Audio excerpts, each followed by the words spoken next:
It's a nice time to be right here again. Yeah. We are having a wonderful time in studio this day, and we're talking about finding love in church. And we've had wonderful perspective regarding these issues, specific topics handled by wonderful and well schooled people, and we are very excited today to have Pastor John right here again. Yes. To give perspective to these questions, and I know that we'll have a wonderful time, and also help me appreciate my SRP.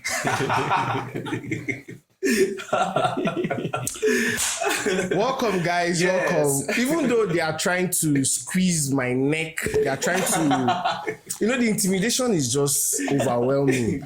Married men, I have problem, and I have problem with married men. Yes, the intimidation is too much. He's my single colleague. Yeah. Yes, so, but in my mind, I'm married. Inside my head, I'm married. Pastor Phil, what you've been doing, you and the crew members, in fact, I need to sue you guys. I will sue you so that the court will dissolve your marriage. At least you come and meet me single. But you guys are welcome. Welcome back to the program again. We're still finding love in church. Yeah. We still have our guest with us, Pastor John. And, he's going to be spilling fire. I want you to explain. Your heart will burn as he speaks, because this topic is one of the topics that is being shied away. Yes. From. Yes. The church structure, the former church structure, let me put it that way, or some denominations, they tend to shy away from this very topic. And it's one of the topics that is very important currently in the church society, in the church community, because these things that we are talking about is something that affects the lives of children, the lives of mothers, the lives of teenagers, even the lives of men. Yeah. So when we don't properly talk about these things or deal with them the way it's supposed to, we tend to have a dysfunctional community. Yes. We tend to have a dysfunctional family.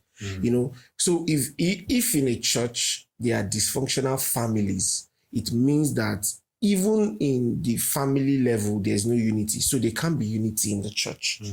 So when this person is coming with grudge from home, and this family is coming with grudge from his or her own home, when they meet in church, where they are coming with hurt and pain, there will just be a spark. All of them came with petrol. So just one little correction or one little issue, everybody will spark because they've been brooding pain. They've been inside. So we really need to trust God to help us to deal with these issues that regards to relationship and marriage. So I'm going to throw the baton to Pastor Phil. He's the married one. So I think he should have something to say. Me, I'm not married. So I hold my peace. He will soon be married. Very soon. Yes. Very soon. All right. Yes, sir. I'm so glad to be a part of this movement. The family makes up the bricks that form the entire community and the world. And the church is playing a very significant role in bringing about the quality of families that are raised in every denomination.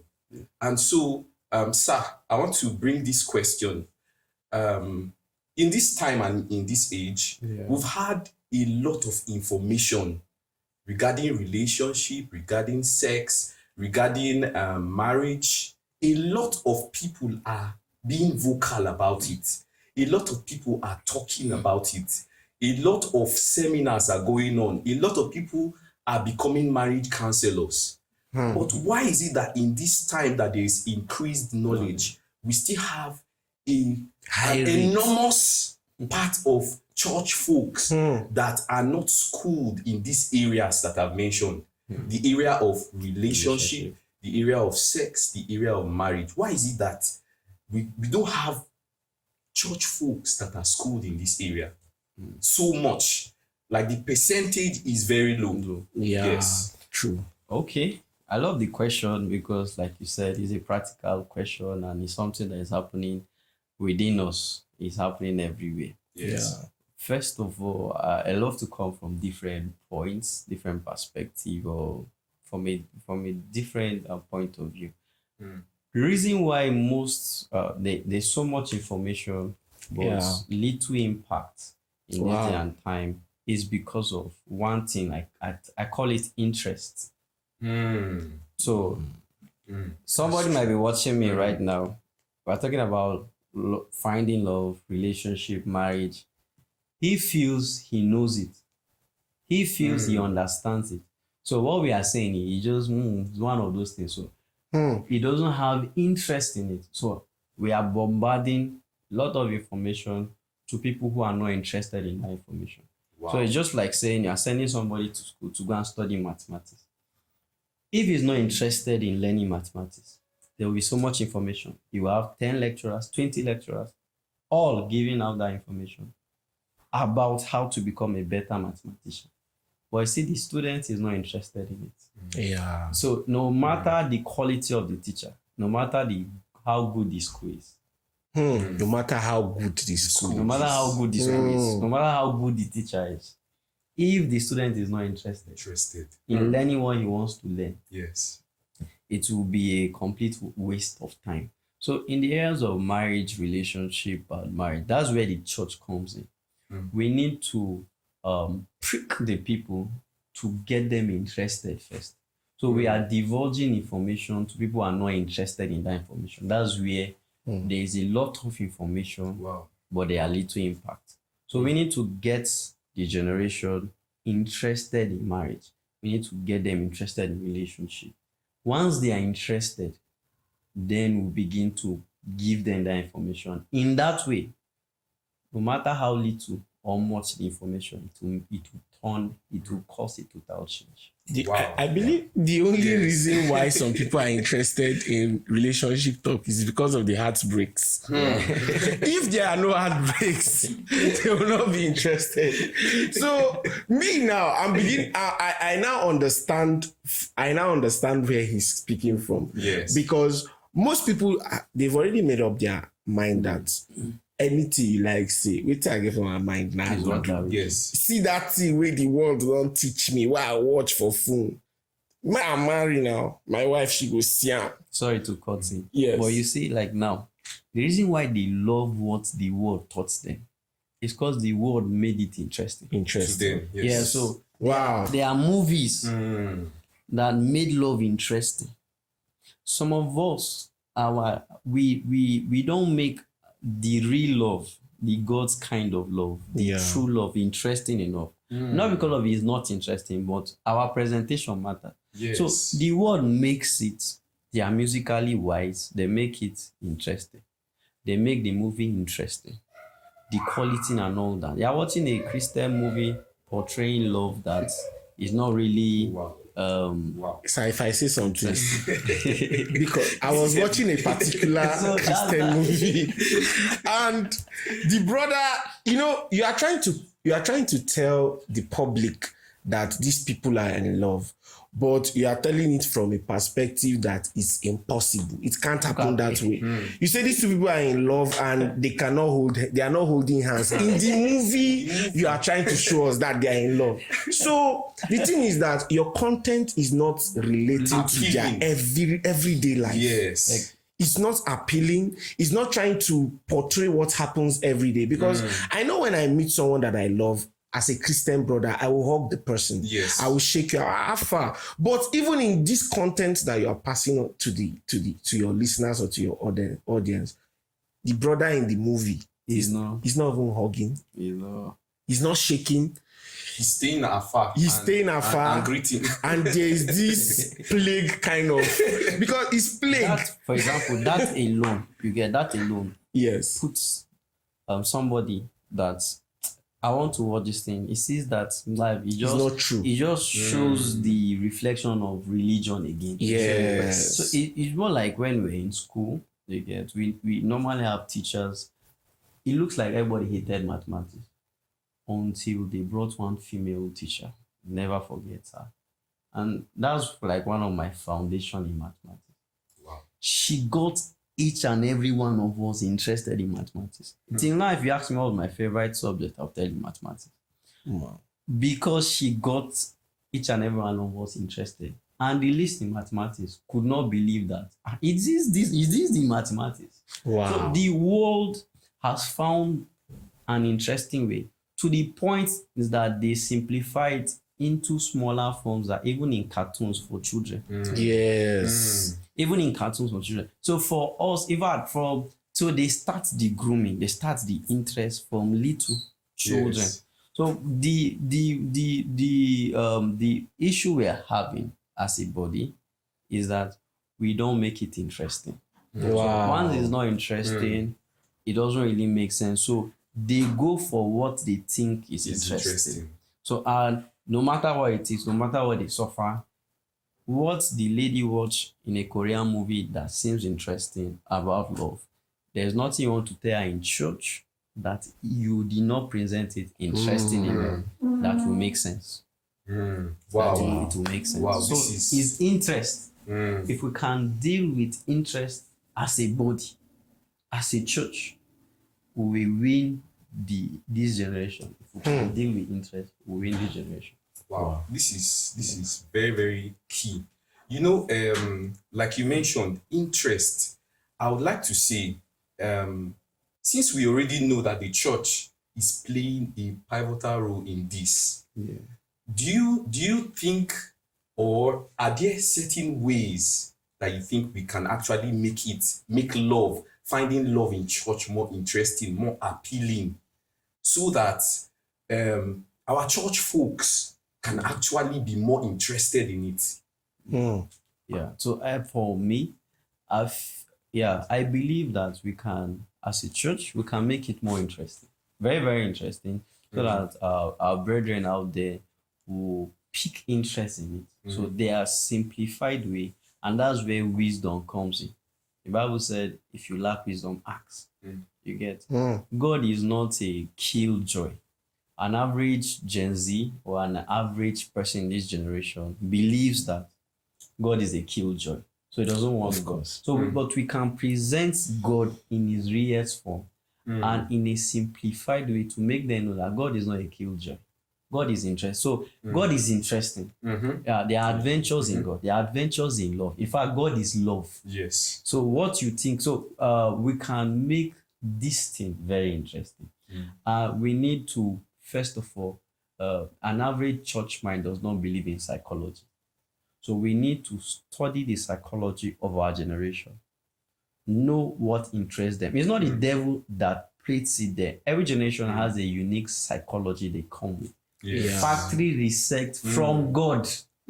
So we need to go to God to find what are those areas, because it looks like the Bible said the children of the world are more wiser than us. You know why? Because so they study a particular generation, Yes. look for what spikes them, what interests them. You get, and they begin to put their philosophies in those things. You get, not like now, for example, let me use Forex. You get, I knew about Forex 2013, right? As far back as 2012, say. But it was not interesting as it is now. Yeah. Now, the new guys in the Forex market, they found an area of interest. When they come and tell you what they make, it will be interesting. You will be Yes, interested. of course. Don't be interested. Don't be interested. Don't be interested. You get, so the whole stuff they show, it will help your interest. You pick interest. You that is struggling with pie chart in mathematics, you get, the moment you see it now, you understand it because of interest. Yes. So I think the church has the work. We need to study this generation, find the areas of interest and begin to, and some of it is already out there. movies, for example, Yes. music, for example, is out there. You get what we say matters. So in that way, we are getting our generation interested in this thing, and once they're interested, they come for it. Okay. But I want to ask this question because while you spoke, I was a bit educated, but that education brought about a question. I believe one of the things that are making these young folks not interested, it's not just because they are not interested in the topic finding love in church. Is that marriages or relationships that have existed or that they met in church did not work. I don't know if you are getting me. Yeah. The marriages they met. Or probably didn't meet the standard that they expected, yes. or that they have seen from the They've world. seen from the world. Yes. So the thing is, I believe that first, the church, or let me say, those who are getting married in church right now, Yes. they really need to be schooled and taught what is right. So that when the ones that are coming up see their marriages, that it's working, Yes. they can actually believe in the system. Yes. Because how can you entice me when what you are enticing me about, I can see it from afar, even when I get close, that it's not working. Your prototype is not working. So I don't know, sir. I don't know if you have something to say about it. Yeah, it's a good one. Yeah, thinking about it, like you said, there are couples they see in church. Let me come from this point. They see some couples in church. When they see those couples, no, nothing really there compared to the couples they see in the world. Yes. You get there's something in our generation called public display of affection. You get Yes. now the couples in church, they are pious and sanctimonious. They don't publicly display their love. Now, the areas of interest in our time It's public display. public display of love. So why will I be interested Public in your marriage? display. Why will I be interested in your marriage or hearing from you? Because it don't look like people don't love each other. Because what I understand as love is that if you love her, you will post her. Of Oh, course. you have Yes. been on social media for 20 years, not post her. You understand? We don't even know if you have a We girlfriend. don't even know. You get so those kind of things are the reason. Then for marriages where it don't work, why you see church folks revolt or try to draw back is that they see that they can tell by inside information, by experience, that this marriage is not working. But because of religiosity, the two people are Covering up. covering up. So it looks like Managing it. so, and they know that you people are pretending. I mean, I don't want this kind of life. So they try to chicken out that I don't want this one. I want something that is working. You get so those are the things that are the reasons why it's not like they are not interested in love, but the stuff they are seeing around them Yes. is like it's pretentious. It look like there's no public display of love. There's the way I see love that these guys are they are not portraying it. You get they are not really doing it. So it makes them hold back and say I beg. And also the people, the married couple, they tend to do archaic things that's obsolete. So that can actually put the next generation off. Interesting. Waiting with this, you get what's this? So once you begin to, but once they see young couples, they see the love. You know, love is something you can't hide. It's there. You get it's not pretentious. Once you are pretending, people can tell. Yes. So once they see it, they're interested. They are coming like they won't come and take pictures with you. Like, I love it. You get so you are gaining their attention. They are picking interest in you. And once they are picking interest in you, they want to hear from you. Of course. They want to know how it is because God has deposited that love inside of us. And one of the desires of every man is seeking for expression. Yes. So a woman is looking for a man that will love her. A man is looking for a woman that will express his love for her. So is there. Makobo. There's love in the air. So it is there. Our generation is an amazing generation, but we are being misunderstood. That's what is happening. But if they learn our language that we are speaking, is an exciting generation. It's a generation that the world have not seen before. Yes, very true. Very true. I like this last point that you made, Pastor. Public display of affection. I'm getting married So soon. this is to those that are married out there. Make sure you work on these things that Pastor have said. Yeah. Make sure. Do you know, Pastor, that some couples go as far as talking about some of these things? Don't hug me in church, you. Like a pastor. Why? Has to talk to. Don't come and hug me in church. Some of those kind of. My God. Is your They shake their wives in church. Thank you. And the thing is, So you have strong hand. You are pressing her hand. And the lady's facial expression is showing that she's being oppressed. So how will we now that are looking up to you be able to, look and see that there's actually love in this thing? So it boils down to modeling. Yes. Modeling what the next generation wants. Yes. Be a model. Once you model, see, the Bible is clear. It said, no one tests of the new wine and said the old is The better. old is better. Yes. No. Yes. Once you model the new wine, the real love, everybody wants it. Everybody can tell. So it's not being pretentious, but model love so that the next generation can look up to you and say, I'm interested in it. There's a way as a pastor, you love your wife, and the next thing you just hear, you say, me too, I will marry. Me too, I want to marry. I want to marry a man of God. Please, let me come again. Please, they are married. Because I'm seeing the way they are dishing out wisdoms now. They are dishing wisdom in quantum quantity. Some people are now out there and about this man of God, the way he's speaking. His lips is even shining. It's his wife that put it. It's his wife that put it. Go and pray to God for your own. Go and pray to God for your own. Pastor right, Fee, I don't know if you have something to say to these people. Yes.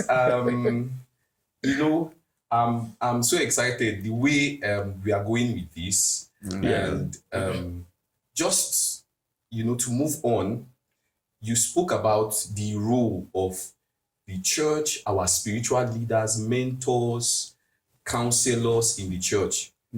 In marriage, in relationships, and in the education of sex. So I would like to bring a new perspective, you understand, and bring this question. I've had a lot of newly wedded couples say that, this marriage thing, do not teach me all these things. My God. Now so they see am. I don't know if you've had those kind of conversation. In fact, some will say, they didn't teach me 50% of all these things that I'm experiencing. What is going on? What is this? How marriage is? So I don't know, Pastor, can you give a perspective to this? Where did they miss it? Okay. Where did they miss this thing? Yeah. I love that question. Of course. I love that question because it just tells that when people are coming into marriage, when you hear couples say that, they did not tell me this, they did not tell me that, it's just that they are coming into marriage with little preparation. They are coming into marriage with little preparation. I mean, for example, this marriage thing is for life. Yes. So that means if the both of you are going to live till 100 and maybe you married at 25. For life. So for life. Do you see how begin to put it in the comment section? For life. So do you see how long that would be? So let's say you are going to be married for this particular person for 40 years. What's your preparation for it? Most people prepare for wedding, not marriage. So they come into marriage with little preparation. Yes. And many expectations. Little preparation. So they are surprised at what they meet. And I love to use this analogy. Let me say, somebody preparing to go into an institution, like into a university. So you say you want to go and study medicine. What's your preparation? You get. So not like when you go there, they are not taking you to medical classes or to where you will see bodies that you will operate on and say, no, but they did not tell you. you. Not tell me. You prayed for rain. You did not prepare for the mud. Exactly. So little preparation is the reason why most couples say things like, nobody told me this, or nobody told me like this, or they did not prepare adequately when coming into marriage. And also, they did not do their own primary assignments. Wow. Yes. Expecting they should tell you everything. What have you discovered on your own? What have you found out? And like I was saying in the previous video, 70%. that 70% Thank you. is on you, 30% is on the counselor. Yeah. And because there's no one fit formula for Yes. all marriages, you should be prepared, because your marriage is unique. It's like a fingerprint. There's no two Tailor-made. fingerprint. It's Tailor-made. tailor-made for you. So the heart posture you have, you should not be shocked at specific things. Rather, you are prepared. And there's a way you can be prepared for marriage, because you cannot be too prepared. Yes. But there's a preparation that you can be. That means you are everly ready for what is coming. So as it comes, you are up to the task. So I will say, for couples who make statements like that, is that you need to prepare. Make your preparation be top notch. So prepare, ask questions, read books, check seminars like this, like videos like this. Ensure you subscribe. Yes. Go back. Please yes, do. Go back and watch all over again. Watch and watch again, because Yes. one time watching, you might not get some of the things you are saying, because like, did Pastor Phil say that? No. Okay, so because you are watching for the second time, so adequate preparation cancels all kinds of surprise. Yes. Wow. Yeah. Wow. You see, that was the drop. There need to be a mic drop. There need to be a mic drop. They like, it's adequate. You should just drop mic. And sound good. You know this? Okay, no problem. Okay now. No problem. You know, there's this one of my very good mentor that I follow a lot. He's a renowned man of God, a renowned apostle. Yeah. He said the best way to be the best husband is to be a good Christian. So if truly you're a good Christian, you will be able to be flexible enough to fit into that marriage that works for you, to fit into the structure of marriage or the dynamics of marriage that works for you and your partner. You'll be able, because if you are being led by the Spirit, it means you are flexible. The same thing, just like Abraham. It's the same person that the Lord said, take your son to that mount so that you offer him as a sacrifice. And at the point of slaughtering the child, to give up the child as sacrifice, the angel of the Lord still spoke to him that do not. So in your marriage or in your relationship, if you are being led by the Holy Spirit, if truly you're a proper Christian, you're an actual Christian. I don't mean someone that goes to church on Sunday. No, I mean a proper Christian, someone that has an active fellowship with the Holy Spirit, someone whose journey with the Holy Spirit has markers. Yes, someone who has truly encountered the Word of God and the truth that is in it. Yes. You will be able to be a good husband or a good spouse. So please and please, we will admonish you to take your Christian journey very seriously. Because how your marriage turns out to be and how your children turns out to be is very key. It's depending on how much of a Christian that you are. Don't forget that the reason why they were called Christians was because they looked like Christ. Not that they modeled their pastor. No, they looked like Christ. So please, we are going to really admonish you to be a proper Christian. And as you are becoming a better Christian, the possibility of you becoming a good spouse to your partner will be 100%. Yes. Will be 100%. Yes. So we want to thank you for staying glued to your screens while we dished out this information. Pastor John, we thank you so much. It has been a wonderful time. Yes, We've had a lot of insightful words from Pastor here. Yes. And we are glad. Yes. We are glad because you out there, you are learning. And please make sure you keep coming back for the next episode because it's going to get better and better. Yeah. All right?